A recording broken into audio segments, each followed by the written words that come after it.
Hey, this is Helen with Sephora Pro, and I'm here today to teach you how to get this natural brow.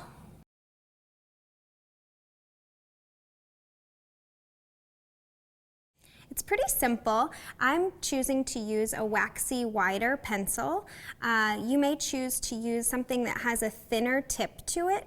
That will just help you to create hair-like strokes. If you don't have much of a brow and you need to frame more and really fill in, I recommend using a pomade. They tend to be waterproof and they really fill nicely. You might also choose to use something like this, which is a brow powder. They have the lighter for where you have more hair and the darker usually for the tail end of your brow or where you have less hair. For me, I'm going to choose to use the thicker, waxier pencil because I don't need to fill too much. I'm going to start off by marking out all my points for my brow. So you want to start in the center of your nostril, so right here, and mark it out towards the edge of your eye. And that's where your first point will go.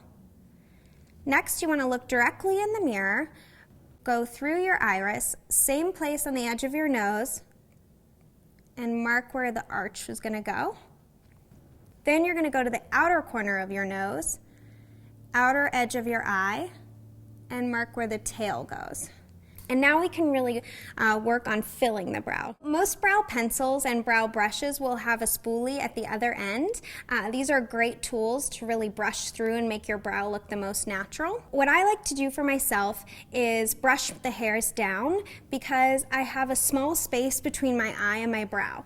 So I brush it down and keep most of the fill up top to really open up my eye. If you have more of an eye space, eyelid space, you might want to fill below a little bit more. So comb down. Once I've brushed down, I can fill from the very beginning all the way to this outer edge here.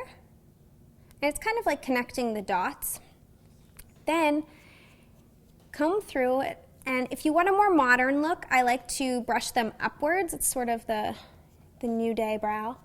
Then I'm going to fill in just where I have like holes in my brow or where I have no hair, which isn't a whole lot of places, but I can really see this mark here. So that's where that spoolie comes into play, and you're just softening it out. And you can almost soften all of the lines and take them away altogether, so just be gentle with it and work in small strokes. Once you have done that, I like to set my brow with brow gel. This is a gel that has a slight tint to it, so it'll make my brows look a little bushier. And just run it through, and it'll also hold them in place, and it will keep the initial product on a little bit better. And then the final step is to highlight. I'm choosing to use something that has light reflectors in it, but is not too shiny.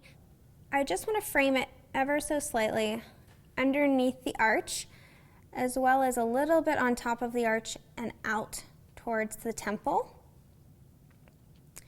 And I like to use my finger to give it a soft blend. You may choose to use a concealer brush. It's really up to you. I like to tap it into the skin so it really appears more skin-like, really natural. Once you have that, you can go into the other side.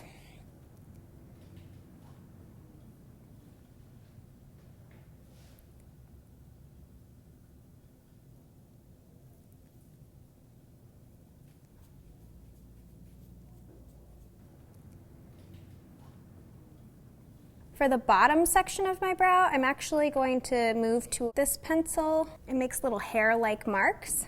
I like to look in a mirror that's a little bit closer so I can get an idea of where I need to fill exactly.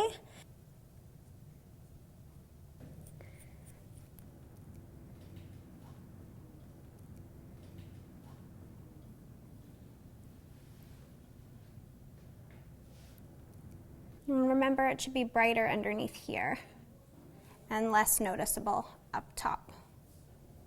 And once you've completed that, you have all the essential steps to create the perfect brow.